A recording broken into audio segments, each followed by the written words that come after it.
Hello and welcome to the Federal. I am Apramesi of the Federal. FIFA World Cup 2022 starts in Qatar on November 20. Qatar is the first Middle East nation to host the Football World Cup. Ahead of this mega event, we have with us senior journalist D. Ravi Kumar joining us from Doha. Mr. Ravi is managing editor of Inside Qatar digital media platform. Thanks, Mr. Ravi, for joining the Federal and talking to us. Thank you. With just a few days left for the kickoff for the FIFA World Cup 2022, Mr. Ravi, could you talk us through the excitement in Qatar? How is the nation prepared to host such a massive event? What can the world expect, and what are the locals, expats, including a large number of Indians, saying about this event? There is excitement all around. Fans have started trickling in from other countries, and there is a lot of excitement among the locals, including the Qataris and the residents. Lot of activities, lot of build-up activities have been going on. The last mile journey is very exciting.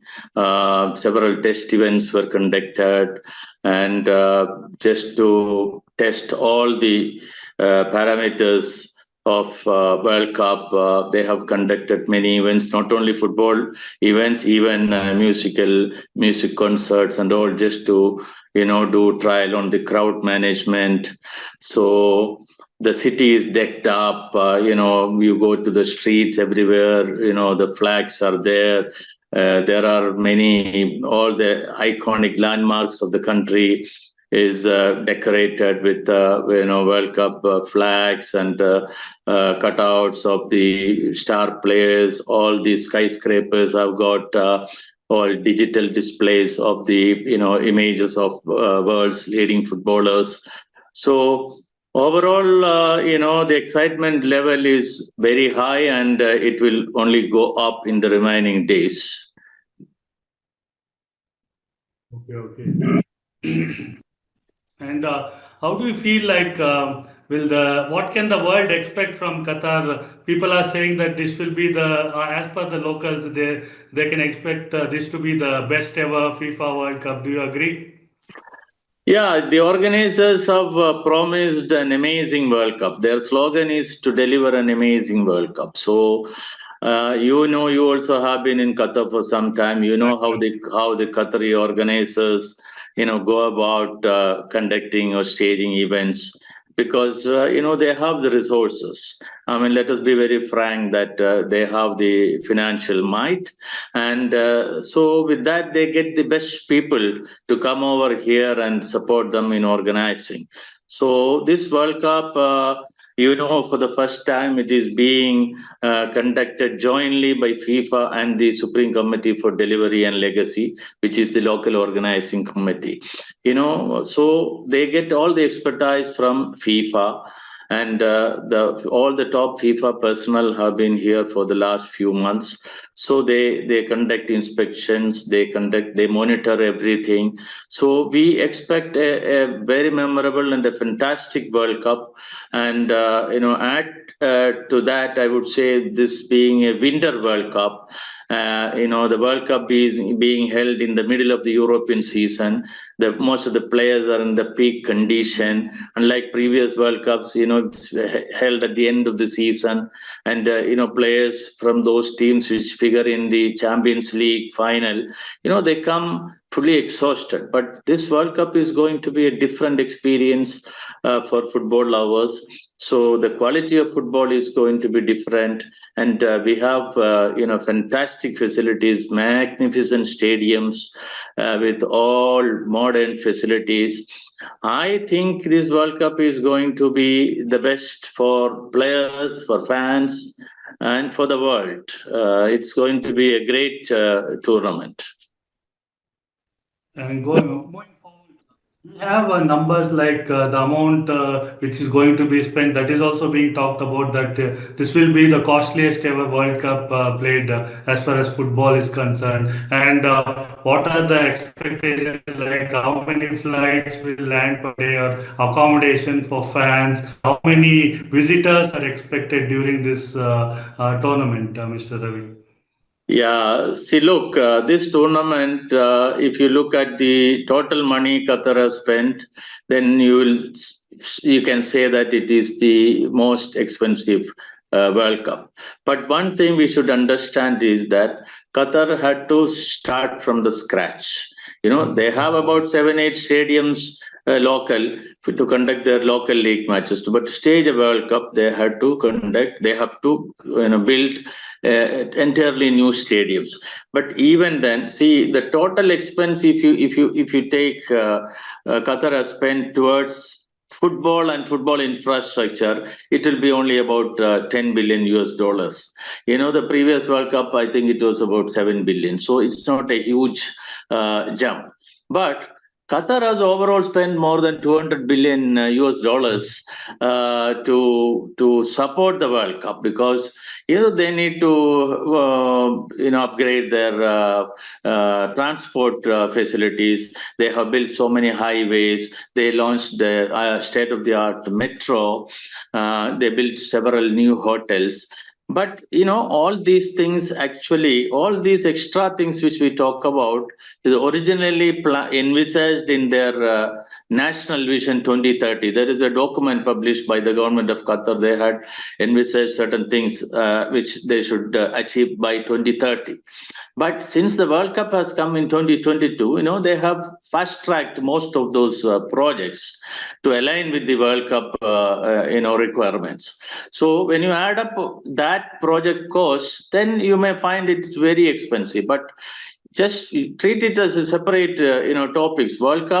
For World Cup, how much money you have spent to build the stadiums and other basic infrastructure for this World Cup? It's only about 10 billion. But the other huge investment, the country is on a unprecedented development path. So their population is increasing. They needed a metro. They needed a lot of highways and expressways. They needed a state-of-the-art communication setup. So they have invested hugely for the future. Don't think that it is only for World Cup. These investments are for the next 20, 30 years. This country will require it. So they have invested it. And some of the project they fast-tracked it because the requirements of the World Cup is also high. Then coming to the other part of your question, how many people Qatar is expecting? The Qatari organizers, they say that already 1.5 million people have applied for the Haya card, which is the entry permit to enter Qatar. The Haya card is issued only to match ticket holders. So about 3 million tickets FIFA had put on sale for the Doha World Cup, for the Qatar World Cup. And out of that, I think by the end of the second phase, about 2.5 million have been sold out. So 500,000 tickets are up for grabs. But, the sale is on, the online platform, the sale is on. But most of the big match tickets are sold out. Like, some of us here wanted to buy the Argentina versus Mexico match ticket. It's fully sold out. Germany versus Spain, it's fully sold out. There are some tickets still available. And as the tournament progresses, as the days near, we will know how many people, if some of them are, for example, if you cannot come for personal reasons, you will put your ticket on a resale platform. So there will be some tickets available, but this is going to be a well-attended tournament. There is no doubt about it, because this is going to be the first major sporting event post the COVID. So the whole world sports lovers are waiting to join at a place and celebrate. So this is going to be the first major event after the COVID pandemic. So we expect a lot of people to come. And if you go by the latest data on the sale of tickets, see the top 10 countries, the list was out yesterday. Qatar tops the list. So that maximum tickets have been sold in Qatar. That shows the excitement of the residents of Qatar. Okay, so among the top 10, there are only 3 European countries, actually, when you go by ticket sales. Only Germany, England, and France among the top 10. Okay, Then we have Qatar, Saudi Arabia, and the United Arab Emirates from the region, Middle East. So 3 plus 3, 6. So the remaining 4 are from the Americas, in the USA, Mexico, Brazil, and Argentina. So this is the top 10, and India follows very closely. India, after the first phase sale, actually India were among the top 10. They were 6th or 7th, and then after the second sale phase also they were among the top 10. But now they have, because the demand from other countries have increased. But India, I think, should be around 11th or 12th in the sale of tickets. I was told that about 30 to 40,000 tickets are sold in India, and add to that about 30 to 40,000 Indians living in the region attending the matches. So Indians will form about 60,000. It's a huge group. So that shows the interest in India also. Right. And India has often followed the World Cup, even though India has never not qualified. Even every edition of the World Cup, there's a huge following in India, especially in Kerala, West Bengal, and we have a huge following for Argentina, Brazil, Lionel Messi fans, Cristiano Ronaldo fans. You name them, big stars have been always followed. Moving on, next question. Yeah, you have been in Qatar for over 2 decades as a sports journalist, and you've seen the nation grow as a sporting nation, I would call, and the way infrastructure. I was also there for 5 to 6 years there, and their emphasis is always on building sporting infrastructure and encouraging sports. So, could you just go back in time, like when you arrived in 1996 there, and since then, how they have progressed as a sporting nation, infrastructure-wise, and encouraging sports, not only football, other sports as well. And they have hosted most of the major events like MotoGP, Asian Cup, golf, except maybe barring cricket, they've got all the and everything, all sporting big sporting events. Yes, absolutely true, Apramaya. Qatar may be small in size, but they are very big in ambition, and that is thanks to the rulers of this country. All of them have been interested in sports. When I came in '96, that was about a year after Sheikh Hamad bin Khalifa Al Thani took over the reins from his father. He took over the reins in '95. And when I came in '96, that time itself, there were, some major tournaments happening. So, you may call it as a soft power, but they utilize sports events to brand the country. 95, 96, maybe many of us didn't know where is Qatar. When I came first, I remember taking a flight from Madras, Chennai. Many people didn't know where is Qatar. They thought it is Dubai. They thought it is, Persia. So, but now Qatar has, outgrown the other all their friends in the region, and they are in the world map. You imagine, Qatar has joined a list of, Qatar is the 18th country to host the World Cup. 22. This is going to be the 22nd edition of the World Cup, and only 17 countries in the world have hosted the World Cup before. No, Qatar is going to be the 18th. That's a huge achievement for Qatar. So they have been slowly planning for events, and they have been building infrastructure, and also they have been building their own teams. See, you look at Qatar's journey from 90s to 2020 or 22. Just take only football. I'll tell you, Qatar had shown flashes of brilliance in 1981, the World Youth Soccer in Australia. They defeated, I think, Brazil and England en route to the final, and they lost to Germany. That was an eye opener for the world. Qatar youth team in the final of the World Youth Soccer. Okay, then they made their first appearance at the 1984 Los Angeles Olympics. Qatar as a country made their debut at Olympics in 1984. Then in 1992 at the Barcelona Olympics, which I covered, the Qatar football team reached the quarterfinals. They lost to eventual runners of Poland in the quarterfinals. So they have been progressing, and they have, very systematic in their approach to develop sports. In 2004, I don't know whether you were here at that time. 2004, Qatar, launched the Aspire Sports Academy for excellence in sports. See, the philosophy of the rulers at that time was they have the resources from the energy, but they wanted the youngsters to, not to deviate from their main focus in life and go into other activities. So those who are academically inclined, they started bringing in the American universities to the country. They set up the education city. Now we have some of the world's best universities having campus in Qatar. And those who are not so academically inclined, they started the Sports Aspire Academy. That the inauguration itself was an epic event. Both Pele and Maradona came to inaugurate that academy in 2004. And they started training youngsters. They started identifying the talent from a very young age. And as a result, in 2004, they launched the academy. 2014, Qatar won the Under-19 Asian title. Okay, they kept the same nucleus of the team. They found more talent, and in 2019, Qatar won the Asian Cup in UAE. They defeated Iraq, they defeated South Korea, they defeated UAE, they defeated Japan. They defeated so many former champions, and they became the Asian champions. Now they are going into the World Cup as Asian champions. People may say that Qatar is playing in the World Cup just because by virtue of being the host.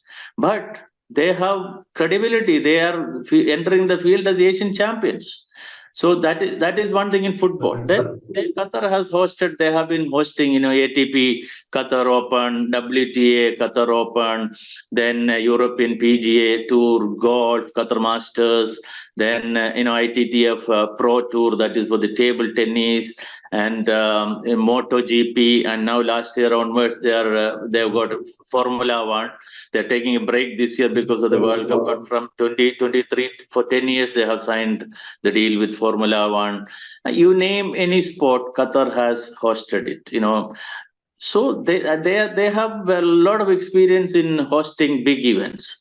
And simultaneously, they have built the infrastructure to host all these events. They have developed their own expertise. They have developed their own personnel. They launched the Qatar Academy, where they train the administrators, officers. They focus on referees.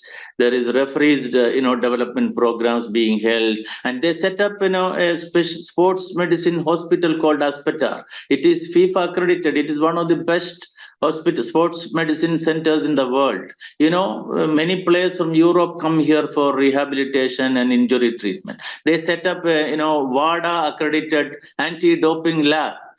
Everything is with a vision and a planning, and they have been doing it very professionally. Right. Well put, Mr. Ravi. Going forward, there has been, since Qatar was awarded the hosting rights for this FIFA World Cup, there has been a lot of criticism by the, I would say, Western world, or whatever it is, like media or former players or administrators. And recently, Qatar's Emir Sheikh Tamim bin Hamad Al Thani had lashed out at critics for what he called unprecedented campaign. He called some of it being fabricated and of double standards. So, what is the ground reality? You have seen Qatar for over 2 decades, and was the criticism fair about this World Cup in particular? See, the criticism is not at all fair. It is very unfair, and it is based on unsubstantiated claims. See, I would say on December 2, 2010, when Qatar was announced as the host country, nobody could believe it, because everybody pointed out the size of the country. Qatar is too small to host a big event like World Cup. but they didn't realize the potential of Qatar. Qatar got 10, 12 years to prepare, and now anybody coming to Qatar will now know what, how they have developed the infrastructure, and everybody will say they fully deserve the World Cup. So the criticism is basically out of, it's a case of sour grapes. That time 2018 and 2022 bids were, announced together. So in 28 for the 2018 bid, England was there. They lost to Russia, so they couldn't really digest it. And for 2022, USA was also bidding, but Qatar won. Qatar won the bid through the strategic planning. It is not that they did something out of the way or backdoor. No, they did their homework very well, and it was a very strategic bid also. When people pointed out that June, July will be very hot in Qatar, they introduced a very unique cooling technology. They were prepared to host it even in June, July. In the traditional window, they were willing to host it, and they developed a very unique cooling technology. Even now, all the stadiums, except the 974 stadium, which is made out of containers, all other stadiums have got the cooling technology. So basically, the criticism is, people sit thousands of miles away. People who have not even visited Qatar once, they sit there and they criticize. So Qatar has been taking it, very sportingly, and they have not been really, hitting out. They were going about minding their business. They wanted to show the world that you come over here and see, then criticize. Now all those critics have been silenced, because anybody coming here is talking very high about the facilities and the way the tournaments are organized. So now the latest is, now they are taking up the case of LGBTQ. They say that Qatar will punish people of, say, having what you call the same-sex relationship. These are all nonsense. They really don't know what's happening in this country. I've been living here at 26, 27 years. I will tell you, till today, I didn't have any bad experience. Such a safe country, very cosmopolitan. And of course, when you go to another country, anybody for that matter has to be a law-abiding citizen wherever you live. Whether you live in India or whether you live in England, you have to be a law-abiding citizen. So that's all Qatar also expects. So Qatar has exposed the double standards, the hypocrisy of the Western media, and those countries especially, who have lost out in the bid. So there is no justification. And so even yesterday, the Foreign Minister of Qatar, he made a statement. He told, when somebody in Germany criticized, he said, see, you and your government are very pally with Qatar. You come here and you discuss about deal for energy, LNG, gas, and Qatar investment in Germany. They like to have Qatar to invest in Germany. England like Qatar to invest in England. So the Qatar's money is most welcome.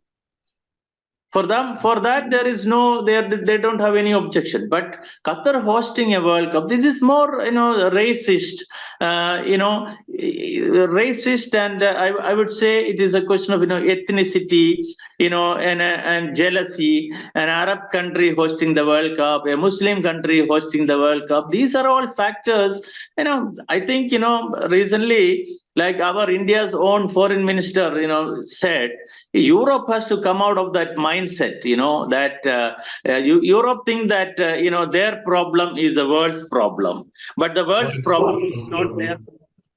This is what exactly Jay Shankar said, our foreign minister. This is absolutely true.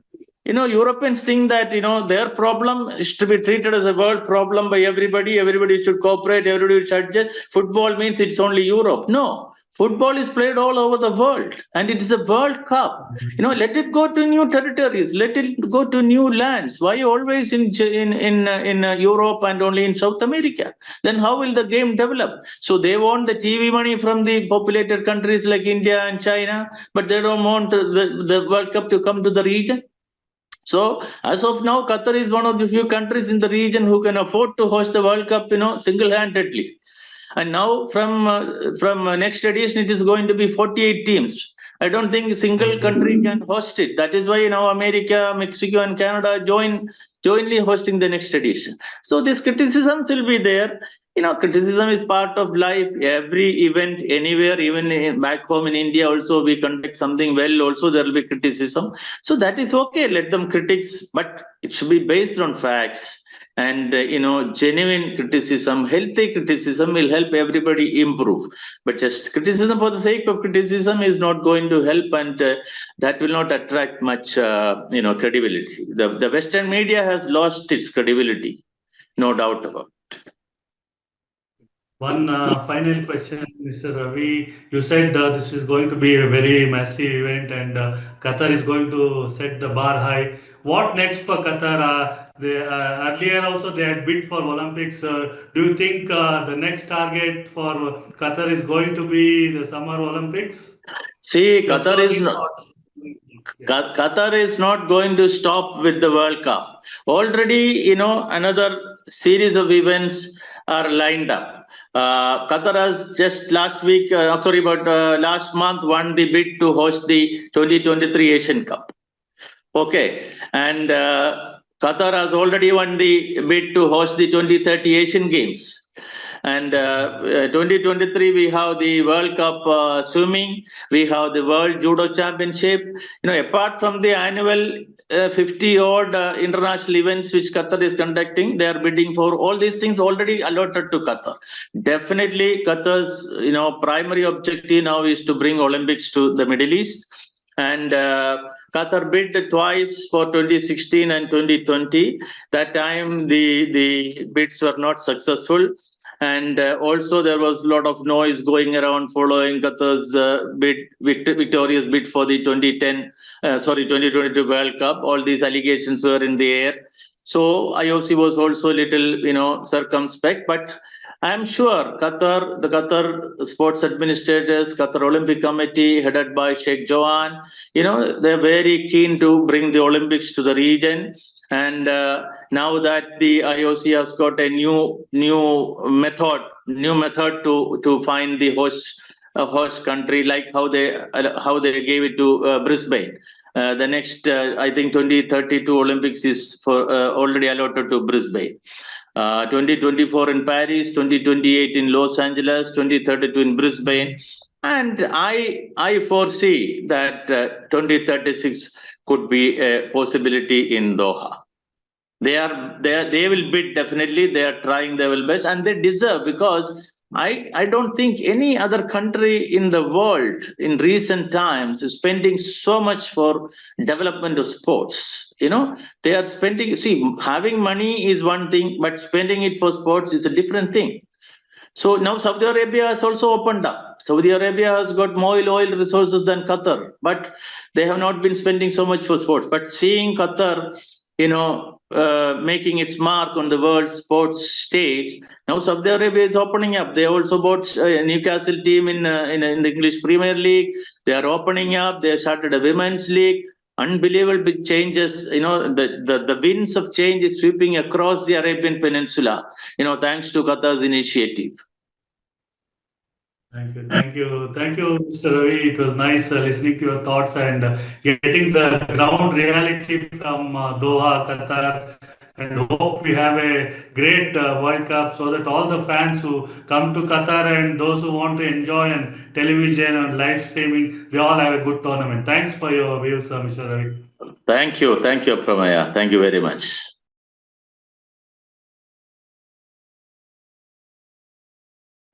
Subscribe to the Federal's YouTube page for more interesting updates.